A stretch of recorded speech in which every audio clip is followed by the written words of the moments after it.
Program Studi Biologi Fakultas Matematika dan Ilmu Pengetahuan Alam Universitas Negeri Medan.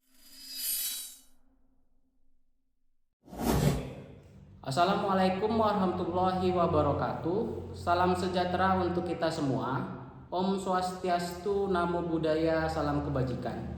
Bapak dan Ibu asesor yang saya hormati, perkenalkan, nama saya Hairunas Ahda Putra, SSI MSI. Saya merupakan salah satu dosen tetap pada program studi biologi di Fakultas Matematika dan Ilmu Pengetahuan Alam Universitas Negeri Medan.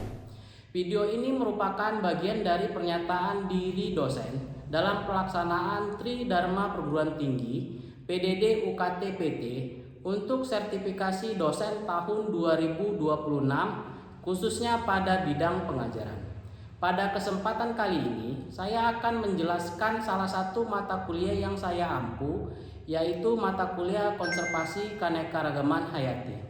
Mata kuliah Konservasi Keanekaragaman Hayati merupakan mata kuliah wajib pada program studi biologi dengan bobot SKS 2 SKS yang diberikan pada mahasiswa biologi pada semester 5.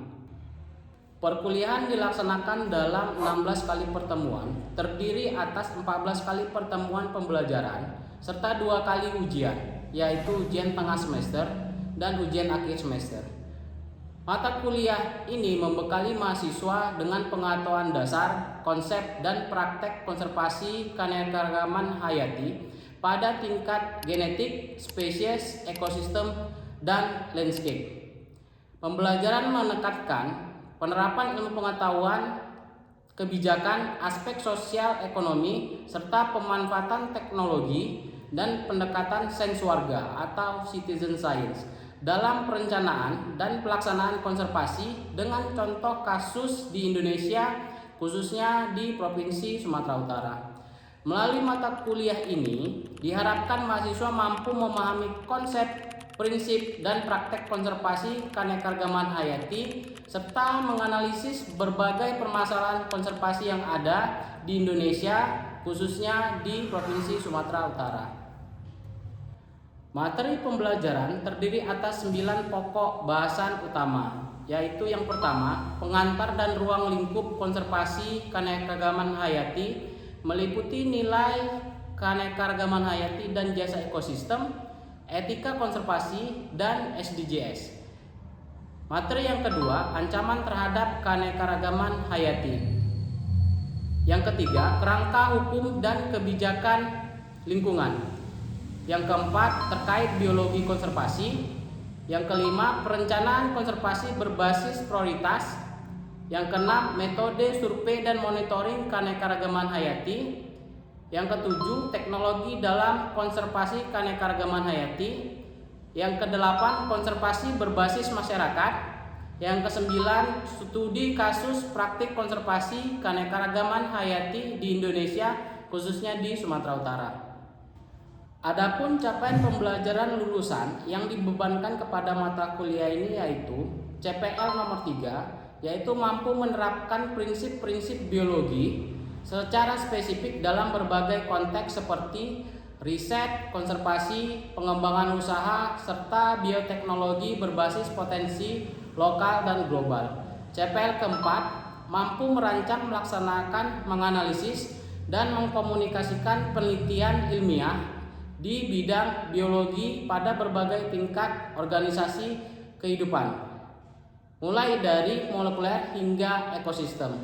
CPL kelima, mampu mengidentifikasi potensi hayati lokal serta merancang dan mengembangkan produk usaha berbasis sumber daya hayati. CPL ke-8 menunjukkan sikap profesional, kolaboratif, peduli lingkungan, terbuka terhadap umpan balik, dan mampu belajar secara mandiri serta berkelanjutan dalam menghadapi perkembangan ilmu dan teknologi. Dan dijabarkan ke dalam 7 CPMK. Di antaranya adalah CPMK pertama, mahasiswa mampu menjelaskan nilai biodiversitas, jasa ekosistem, etika konservasi, dan keterkaitannya dengan SDGs. CPMK kedua, mahasiswa mampu menjelaskan dan mengidentifikasi ancaman keanekaragaman hayati. CPMK ketiga, mahasiswa mampu memahami kerangka hukum dan kebijakan konservasi global, nasional, dan lokal. CPMK keempat, mahasiswa mampu menguasai konsep biologi konservasi. CPMK kelima, mahasiswa mampu memahami perencanaan konservasi berbasis prioritas dan restorasi. CPMK keenam, mahasiswa mampu menjelaskan metode survei dan monitoring biodiversitas serta pendekatan citizen science. CPMK ketujuh, mahasiswa mampu mengeksplorasi dan menganalisis konservasi berbasis masyarakat. Metode pembelajaran yang diterapkan pada mata kuliah ini meliputi diskusi interaktif, tanya jawab, dan studi kasus. Sementara itu, asesmen pembelajaran yang dilakukan melalui kuis, tugas individu, tugas kelompok, proyek, penilaian sikap, serta penilaian yang dilakukan melalui ujian tengah semester dan ujian akhir semester. Pada video pengajaran kali ini, saya akan mengajarkan topik kuliah pada pertemuan kedua, yaitu ancaman terhadap keanekaragaman hayati. Selamat menyaksikan. Assalamualaikum warahmatullahi wabarakatuh. Waalaikumsalam warahmatullahi wabarakatuh. Selamat pagi semuanya. Apa kabar? Sehat semua kan? Sehat. Masih semangat ya kuliah hari ini? Iya. Kita absen dulu ya. Semua hadir ya? Semua hadir ya pada hari ini. Nah, kita masuk kepada kuliah kita yang kedua. Ya kan? Kuliah pertama kita terkait dengan pengantar kuliah, yaitu tentang konservasi keanekaragaman hayati. Pada minggu lalu kita diskusi terkait dengan kontrak kuliah baru, kenapa kita harus belajar konservasi keanekaragaman hayati. Kita tahu ternyata banyak sekali nilai atau manfaat dari keanekaragaman hayati yang kita punya, yaitu sebagai kekayaan negara kita, kekayaan Indonesia. Yang kedua, kehati itu bisa bermanfaat sebagai ekonomi, ya kan? Kita tahu banyak keanekaragaman hayati itu digunakan untuk obat-obatan, bahan makanan, yang mana itu menambah ekonomi kita. Selanjutnya ada nilai budaya. Kita tahu juga keanekaragaman hayati itu bisa digunakan spesiesnya untuk budaya pada masyarakat adat-adat tertentu.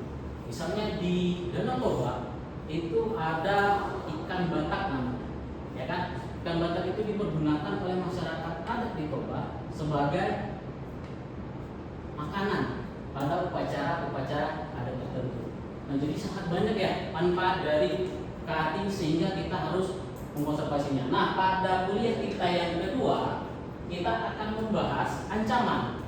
Apa saja kira-kira ancaman terhadap keanekaragaman hayati yang ada di Indonesia ataupun yang ada di dunia. Nah, saya bagi beberapa ancaman, yaitu fragmentasi habitat, perubahan guna lahan, spesies invasif, eksploitasi, pencemaran, serta perubahan iklim. Nah, jadi ini adalah poin-poin yang berdampak kepada keanekaragaman hayati kita. Nah, kita bahas satu-satu ya. Nah, pada mata kuliah ini itu mahasiswa diharapkan dapat menjelaskan ancaman utama terhadap keanekaragaman hayati tadi. Baru mahasiswa dapat menganalisis dampak dari ancaman tersebut dan kira-kira bagaimana upaya untuk memberikan solusi atas ancaman-ancaman terhadap keanekaragaman hayati yang kita punya. Jadi ini adalah capaian pembelajaran kita pada pagi hari ini. Nah, yang pertama, fragmentasi habitat. Apa itu fragmentasi habitat? Ada yang tahu kira-kira fragmentasi habitat? Fragment. Ada yang tahu? Jadi pemecahan habitat dari yang dulunya menyatu menjadi fragmen-fragmen atau unit-unit yang kecil seperti ini. Kita lihat di tahun 1900-an hutan di Sumatera ini maksudnya nyatu dia, ya, unitnya itu masih besar. Dan kurun waktu sampai 2010 kita lihat hutannya semakin kecil, ya kan? Semakin terfragmentasi dia. Kita lihat contohnya ini kawasan hutan yang dulunya menyambung, sekarang terpisah menjadi 3 bagian. Dan apa akibatnya? Akibatnya untuk beberapa spesies yang sifatnya arboreal seperti orang hutan, siamang, pernah lihat orang hutan? Pernah lihat orang hutan ya? Di mana ada orang hutan? Lawang. Di Bukit Lawang ya. Berarti sudah ada yang pernah Bukit Lawang ya. Jadi orang hutan itu kalau kalian lihat itu dia arboreal ya, nggak pernah dia turun ke darat. Jadi dia itu bergerak dari satu ranting, satu kanopi ke kanopi lainnya. Artinya pohonnya harus connect.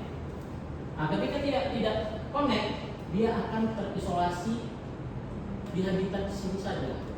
Ya kan? Yang akibatnya ketika itu terjadi secara lama akan menghambat aliran gen. Tidak ada proses perkawinan antara populasi yang di sini dengan populasi yang di sini, yang kedepannya jika itu terjadi terus menerus, misalnya sumber nutrisi di kawasan ini juga semakin terbatas karena semakin kecil, akan terjadi kepunahan lokal. Yang di sini akan punah, yang di sini akan punah, lama-lama yang di sini juga akan punah, ya kan? Jadi ketika fragmentasi terjadi, itu akan mempercepat potensi terjadinya kepunahan pada suatu spesies atau keanekaragaman hayati. Nah, yang kedua, perubahan guna lahan, perubahan fungsi lahan yang dulunya fungsinya itu seperti hutan alami menjadi lahan pertanian, perkebunan, tambang atau kawasan lainnya. Nah, apa dampaknya? Dampaknya ekosistem aslinya ini semakin berkurang. Jadi hewan-hewan yang berada di dalam ekosistem asli itu pergerakannya terbatas. Pergerakan terbatas, ruang mencari makannya terbatas, akibatnya dia keluar. Kita lihat banyak sekali berita yang terjadi di Sumatera ini, banyak sekali berita harimau menerkam sapi atau lembu masyarakat di sekitar kawasan hutan. Pernah kalian dengar itu di wilayah kalian? Belum pernah. Ini orang kota semua yang di sini ya. Nah, jadi kalau di Bukit Lawang itu, di Leuser itu kan dari harimau, dan itu banyak sekali kejadian konflik antara satwa liar harimau dengan masyarakat lokal karena mereka keluar mencari makan, habitatnya berkurang, satwa mangsanya berkurang, mereka keluar. Nah, ini juga menjadi ancaman terhadap keanekaragaman hayati yang kita punya. Nah, kita lihat satu contoh kasus video pendek ini, mungkin kalian bisa ada pada yang dapat kalian ambil dari video ini.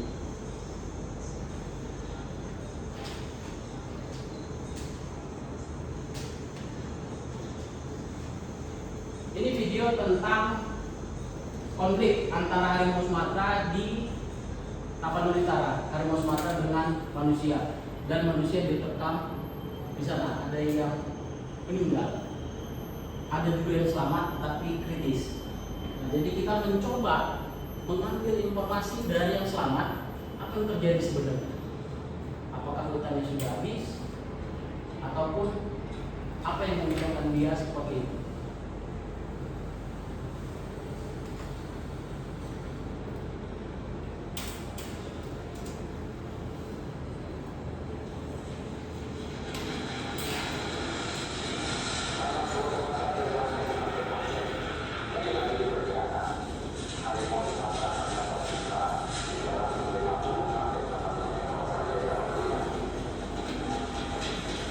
Populasi juga terbatas 300 sampai 400 individu sekarang di kita. Kita lihat pada penerbangan di habitat alaminya ada jerat.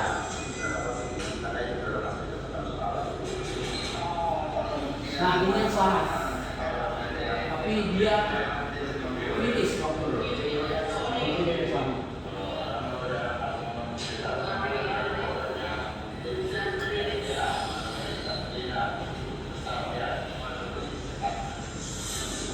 Ini kita lihat, ini hutan asli, ini apa? Sawit ya. balik.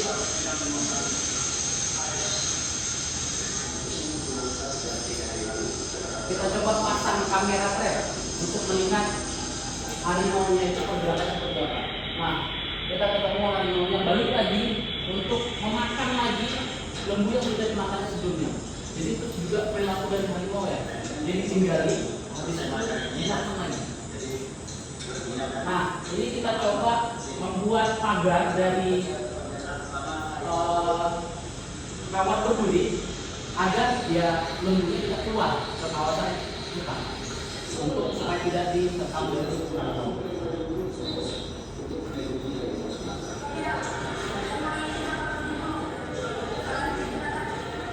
Nah, ini ada ya kampanye pengetahuan dari anak-anak kecil yang di kawasan desa yang ada harimau.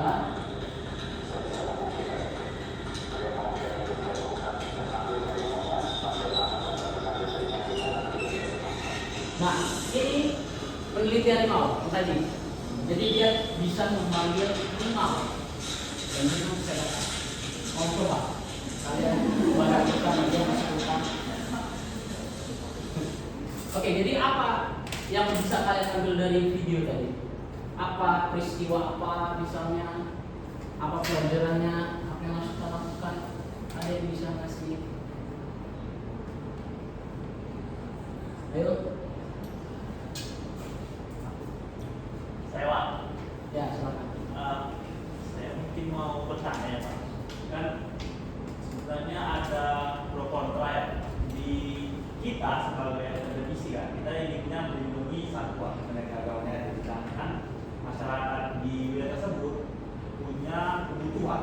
Biasanya mereka bertani atau mungkin berburu di sana. Nah, bagaimana sebenarnya kita menyikapi apa yang perlu kita periksa duluan? Apakah masyarakat di sana untuk kehidupan mereka atau hewannya gitu, yang mana kita nggak bisa atur hewannya, mungkin masyarakat bisa diatur. Bagaimana kita menyikapi itu? Ya, kalau konteksnya harimau ya. Iya. Ya, kalau konteksnya harimau ini karena dia jelajahnya juga besar, ya kan? Jadi jelajahnya dia besar dan dia menandai habitatnya.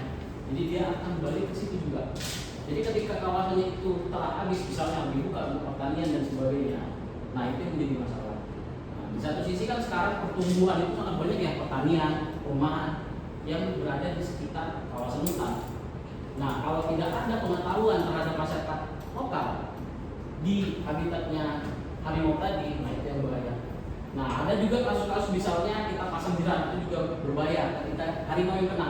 Jadi ketika dia kena luka itu dia bisa ngamuk ya, ngamuk dan dia bisa iya bisa memasukkan dan sebagainya. Jadi kayaknya harus ada program edukasi di sana. Juga kita harus mengetahui di mana sebenarnya habitat alami dari harimau Sumatera. Oke, next. Spesies invasif ya, pengenalan. Spesies invasif ada, ini contohnya ikan reptil ya di Danau Toba. Kita tahu sekarang ikan ini mendominasi di sana, yang ternyata ikan ini bukan asli Danau Toba. Dari mana dia? Dari Amerika Tengah, Nicaragua. Jadi spesies invasif itu adalah spesies asing yang tidak asli masuk ke habitat kita, dan itu akan berdampak kepada spesies asli di kawasan tersebut. Nah, ini dia banyak sekali yang kita lihat distribusinya tadi ikan redfield. Nah, yang selanjutnya itu ada ancaman terhadap eksploitasi, yaitu pemanfaatan spesies secara berlebihan. Kita lihat ini apa, rangkong ya, rangkong gading, ya kan? Ini statusnya terancam punah karena apa? Karena gadingnya diburu. Dan ini harganya mahal, bisa sampai 12 juta satu gading. Ini kalau hiasan, ini sangat laku di Cina, di Eropa, di Amerika, sangat laku. Nah, jadi 12 juta, bayangkan satu ekor 12 juta. Jadi itu ekonomi ya, tapi kita tidak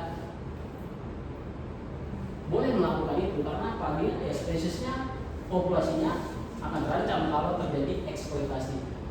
Harusnya kita melakukan pemanfaatan yang berkelanjutan, jangan kita panen secara sembarangan. Nah, pencemaran lingkungan. Jadi ada banyak ya pencemaran lingkungan, ada pencemaran air, udara, tanah dan sebagainya. Nah, ini adalah salah satu contoh terbaru burung ya kan menggunakan plastik sebagai sarangnya. Jadi sekarang banyak sekali pengamatan-pengamatan yang dilakukan di global efek dari plastik terhadap kehidupan bagi spesies atau satwa liar.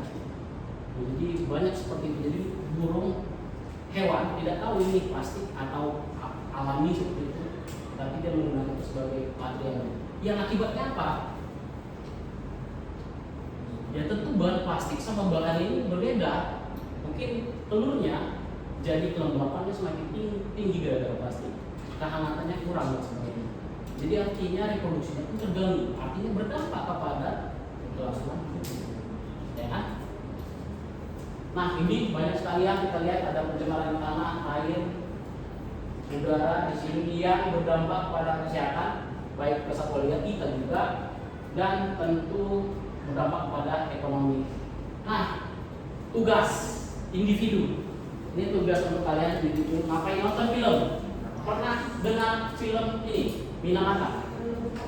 Kalian harus nonton ini. Ini adalah salah satu contoh kasus yang sangat menarik tentang pencemaran air yang terjadi di Jepang pada tahun 1950-an. Jadi ini dampaknya parah kepada masyarakat yang ada di sana sampai cacat. Jadi kalian tugasnya apa? Tugasnya adalah merangkum apa isi film tersebut, apa yang bisa kalian pelajari, solusi apa yang bisa kalian tawarkan terhadap pencemaran yang terjadi di sana. Oke, ini tugas untuk individu ya. Oke, selanjutnya yang terakhir, perubahan iklim. Kita tahu perubahan iklim di kutub utara mengakibatkan kutub semakin sama fragmentasi juga dan mengakibatkan pergeseran distribusi spesies yang ada di kutub tadi. Nah, kita refleksi ya tentang apa yang sudah kita pelajari. Kira-kira apa ya ancaman yang ada di kawasan kalian, di kampung kalian terhadap keanekaragaman hayati? Ada nggak pencemaran air misalnya? Atau ada nggak eksploitasi berlebihan terhadap satwa misalnya? Ada yang bisa sharing ke kita? Dan kira-kira apa ya solusi untuk mengurangi ancaman-ancaman tadi? Atau kampung kalian atau daerah kalian aman-aman saja? Ya, di kota permasalahan kita ada plastik kan, pencemaran. Oke, ada yang bisa? Ayo. Saya Pak. Oke. Kalau yang saya Pak, saya sebenarnya bukan orang yang tinggal di kampung Pak. Saya orang Medan Pak. Cuma yang saya lihat sekarang kan banyak wisata-wisata ya, wisata yang berbawa di alam gitu kan, ngecamp kemudian naik gunung. Nah saya lihat akibat banyak itu berpengaruh dia sama pelestarian lingkungan gitu, baik itu sampah, kemudian banyak hutan-hutan yang dibuka untuk kebutuhan wisata. Nah sebenarnya dari sisi peraturan gimana sebenarnya pemerintah mengatur regulasi itu, karena kita lihat kayaknya pemerintah kita nggak peduli ya gitu ya sama lingkungan. Intinya pemerintah pedulinya sama keuntungan sawit tentunya gitu kan, makanya dibilang Prabowo nyawit gitu. Nah, gimana itu Pak? Oke, terkait dengan tadi ya pencemaran lingkungan di kawasan ekowisata, saya nangkapnya itu ya kan. Jadi ya itu balik ke kita pribadi ya. Jadi kita harus apa ya care terhadap apa yang kita ambil, apa yang kita buang ketika kita misalnya melakukan kegiatan ekowisata, ya kan? Jadi itu buat saya rasa balik ke individunya, kita harus menjaga itu, mempunyai kesadaran ya, mempunyai kesadaran dan tidak melakukan pencemaran. Jadi kalau secara regulasi sebenarnya semua regulasi di kawasan ekowisata itu sudah ada, ya kan? Sudah dibuat oleh manajemen ataupun Pemkab, tetapi tentu saja mungkin monitoring, proses monitoring yang ada di sana itu mungkin kurang maksimal. Tapi itu balik ke person yang melakukan kegiatan ekowisata tadi saya pikir. Jadi balik ke kita. Jadi kita yang bisa sadar diri untuk tidak melakukan hal tersebut. Oke, mungkin paham ya? Jadi Pak, kalau untuk pemanfaatan Pak, sebenarnya bagaimana kan bisa kita acuan. Misalnya dulu ini kan ada berita mengenai tapir ya dibunuh ya, dikonsumsi. Tapi ini mungkin nggak tahu hewan-hewan apa yang boleh dimakan atau yang enggak. Ya. Kira-kira itu peraturannya dikontrol. Oke, kalau peraturan perlindungan satwa di Indonesia itu ada namanya P106. Itu yang dikeluarkan oleh Kementerian Kehutanan Republik Indonesia. Di situ ada kalian bisa lihat list jenis hewan apa saja ataupun tumbuhan apa saja yang dilindungi di Indonesia. Jadi memang peraturan itu sudah ada, tetapi mungkin sosialisasinya kepada masyarakat itu masih kurang. Mana yang dilindungi, mana yang tidak dilindungi. Mungkin itu ya. Oke, mungkin ini tugas kelompok. Tadi ada tugas individu. Nah, tugas kelompoknya adalah satu kelompok terdiri 3-5 orang itu memilih satu kasus nyata terhadap keanekaragaman hayati di Indonesia, khususnya di Sumut. Nah, itu bisa melakukan kajian literatur juga, ya kan, dari jurnal ilmiah, berita dan sebagainya. Dan kalian analisis kasus tersebut terkait dengan deskripsi kasusnya, di mana lokasinya, ekosistem, jenis ancamannya apa, dampak yang terjadi baik ekonomi dan sosial, dan upaya konservasinya. Nah, bentuknya dibuat seperti makalah dan kalian buat juga PowerPoint untuk nanti kalian bisa sharing dan kita bisa diskusi. Nah, ini contoh kasus ya yang mungkin bisa kalian ambil, mungkin bisa beda dari itu, nggak ada masalah. Jadi ada konversi mangrove di pesisir dari Sedang tambah ikan, ada pencemaran limbah sawit di Sungai Asahan dan sebagainya. Nah, nilainya yang kita ambil adalah bagaimana kalian memilih kasus tadi, ya kan? Deskripsi kasusnya, kelengkapan informasi, analisis ancamannya, kemampuan mengidentifikasi jenis ancaman, menjelaskan mekanisme terjadinya, dampak sosial ekonominya, penggunaan referensi, dan bagaimana kalian menyampaikan presentasi kayak gitu. Mungkin itu ya. Ada yang ingin ditanyakan untuk tugasnya? Jelas? Ada? Tugasnya dikumpul minggu depan. Oke. Jadi untuk pertemuan selanjutnya kalian tugas makalahnya dan PPT-nya kumpul ya. Mungkin ada lagi yang ingin bertanya? Kalau tidak ada, mungkin kita cukupkan ya kuliah kita hari ini. Semoga apa yang saya sampaikan bisa kalian cerna, ya kan? Kalian resapi, kalian rasa-rasa, ya kan? Dan mungkin apa solusi yang mungkin bisa kalian tawarkan terhadap tadi ancaman-ancaman terhadap pasien ini. Mungkin itu saya sudahi. Assalamualaikum warahmatullahi wabarakatuh. Selamat pagi semuanya. Waalaikumsalam warahmatullahi wabarakatuh. Demikian pemaparan saya mengenai implementasi pembelajaran pada mata kuliah konservasi keanekaragaman hayati. Saya senantiasa berupaya mengembangkan pembelajaran yang inovatif, berpusat pada mahasiswa, dan mengintegrasikan ilmu pengetahuan, teknologi, serta permasalahan yang nyata di lapangan agar lulusan memiliki kompetisi akademik, profesional, dan kepedulian terhadap pelestarian keanekaragaman hayati. Terima kasih atas perhatian Bapak Ibu Asesor. Wassalamualaikum warahmatullahi wabarakatuh.